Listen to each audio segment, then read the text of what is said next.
1950년 10월 38선을 돌파한 국군과 유엔군은 평양을 탈환했으며 이제는 압록강을 향해 진격을 시작해 한반도에서 북한군을 완전히 섬멸하는 작전을 진행하고 있었습니다. 전선이 빠르게 북상하자 B-29의 목표도 점차 줄어들고 있었습니다. 극동군 사령부의 표적선정위원회가 매일 새로운 목표를 선정했지만 이러한 목표들은 북상하는 지상군이 이미 점령해버려 목록에서 제외해야 했습니다. 그리고 북쪽에 남아있는 목표들도 이제 곧 국군과 유엔군이 점령해서 사용할 것이기 때문에 온전한 상태로 남겨두어야 할 필요성이 있었습니다.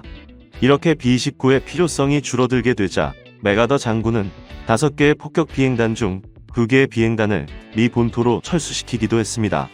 하지만 이 당시 중공군은 이미 압록강을 건너고 있었습니다. 일부 미군 정찰기들이 중공군의 이동을 포착하기도 했지만 극동군 사령부는 이러한 중공군의 개입을 심각하게 생각하지 않았습니다. 소련군도 중공군과 북한군에게 항공기를 제공하며 지원에 나섰습니다. 소련이 제공한 400대의 항공기는 1948년 개발에 성공한 미그-15였는데 이 전투기는 B-29의 비행 고도까지 상승할 수 있었고 마하 0.9의 속도를 낼 수 있는 최신형 제트기였습니다. 1950년 11월 9일 정찰 임무를 수행하던 B-29가 기습적으로 나타난 미그-15에 격추되는 사건이 발생했습니다. 현장을 이탈한 B-29는 간신히 일본의 기지로 돌아갈 수는 있었지만 착륙 도중 추락해 승무원 5명이 전사했습니다. 다급해진 미군은 자신들이 보유하고 있던 제트 전투기인 F-80 슈팅스타와 F-84 썬더제트를 투입했지만 이 전투기들은 성능면에서 미그-15의 상대가 될 수 없었습니다. 결국 미군은 미 본토에 있던 그들의 최신형 전투기 F-86 세이버를 한반도로 들여와야 했습니다. 미그-15의 등장에도 불구하고 극동군 폭격사령부는 북한에 대한 공격을 멈출 수 없었습니다. 우선 중공군의 진입을 막는 것이 시급한 일이었기 때문에 B-29는 압록강의 교량을 폭격하는 작전에 투입됩니다. 하지만 미합동 참모본부는 중국 본토를 공격하는 일은 없어야 한다고 지시했기 때문에 B-29는 압록강 교량의 남쪽 부분만을 정확히 폭격해야 했는데 이것은 쉽지 않은 임무였습니다. B-29가 어렵게 교량을 폭격하는데 성공했다 하더라도 공산군은 다리를 빠르게 보수했으며 무엇보다 겨울이 다가오면서 압록강이 얼고 있었기 때문에 이러한 교량 폭파 작전은 무의미한 일이 되어가고 있었습니다. 중공군의 공격이 거세지면서 유엔군이 후퇴하기 시작하자 극동군 폭격사령부는 그동안 사용하지 않고 있던 무기도 꺼내들어야 했습니다. 미군은 그동안 국제사회의 여론을 생각해 살상력이 큰 소위탄을 사용하지 않고 있었는데 전선 상황이 위급해지자 미군 지휘부는 결국 소위탄의 사용을 허가하게 된 것입니다.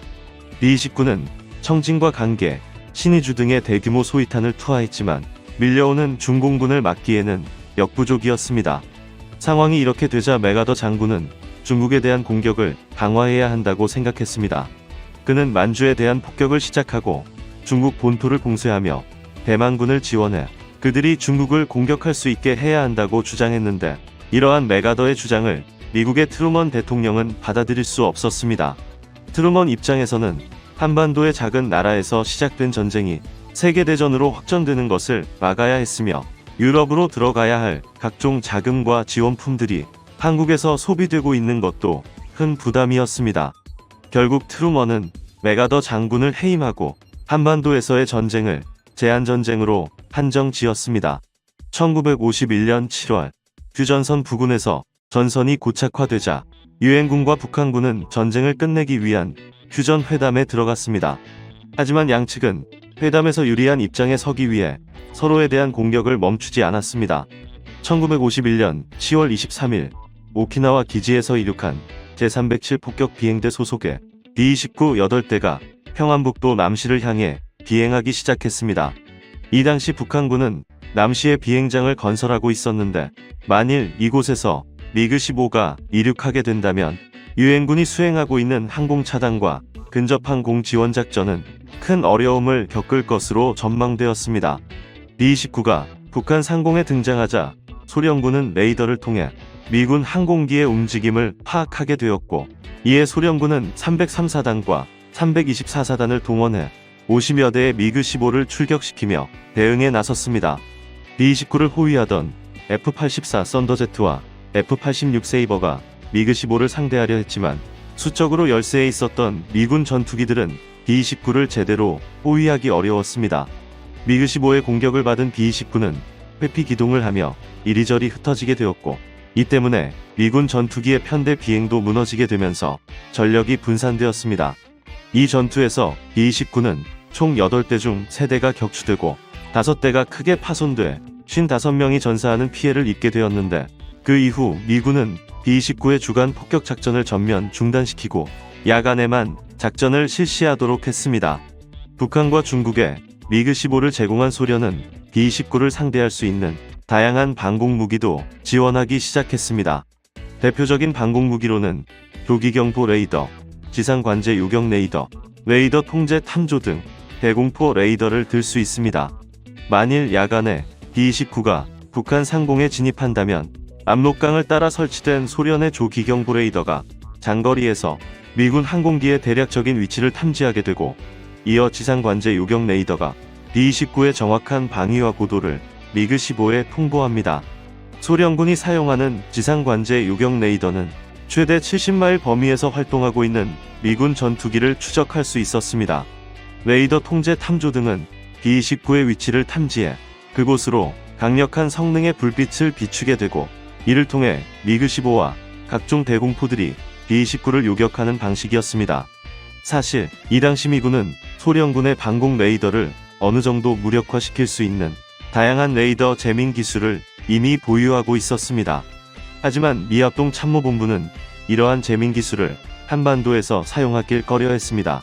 미군이 재민 기술을 사용하면 소련군이 이를 탐지하고 바로 대응 기술을 만들 것인데, 이러한 재민 기술은 원래 유럽을 방어할 목적으로 개발된 것이기 때문에 제한전쟁이 벌어지고 있는 한반도에서 이 기술을 노출할 수는 없었습니다. 그래서 미군은 B-29의 자체적인 능력으로 소련군의 레이더를 피하도록 했습니다. 극동폭격사령부는 B-29에 각종 전파 분석기와 전파 방해 장비, 그리고 이를 운용할 전자전 요원을 탑승시켰습니다. 하지만 B-29에 탑재되는 전파 방해 장비는 2차 대전 당시 제작된 것들이었기 때문에 노후화가 심각하게 진행되어 있었고, 무엇보다 유능한 전자전 요원을 확보하는 것은 더욱 어려운 일이었습니다.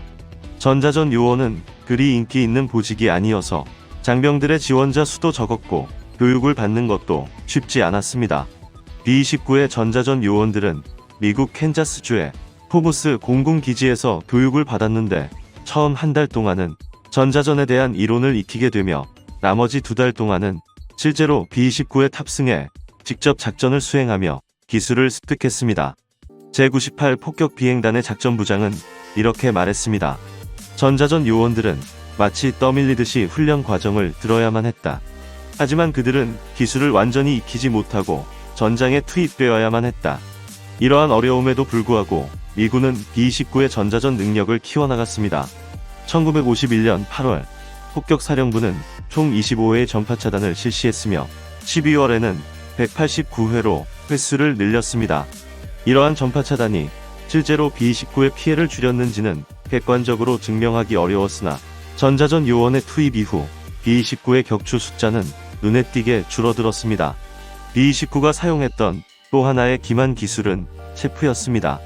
수많은 알루미늄 파편으로 이루어진 체프는 공산군의 레이더에 거대한 물체로 보였기 때문에 B-29는 적의 레이더를 피해 작전 지역으로 침투할 수 있었습니다.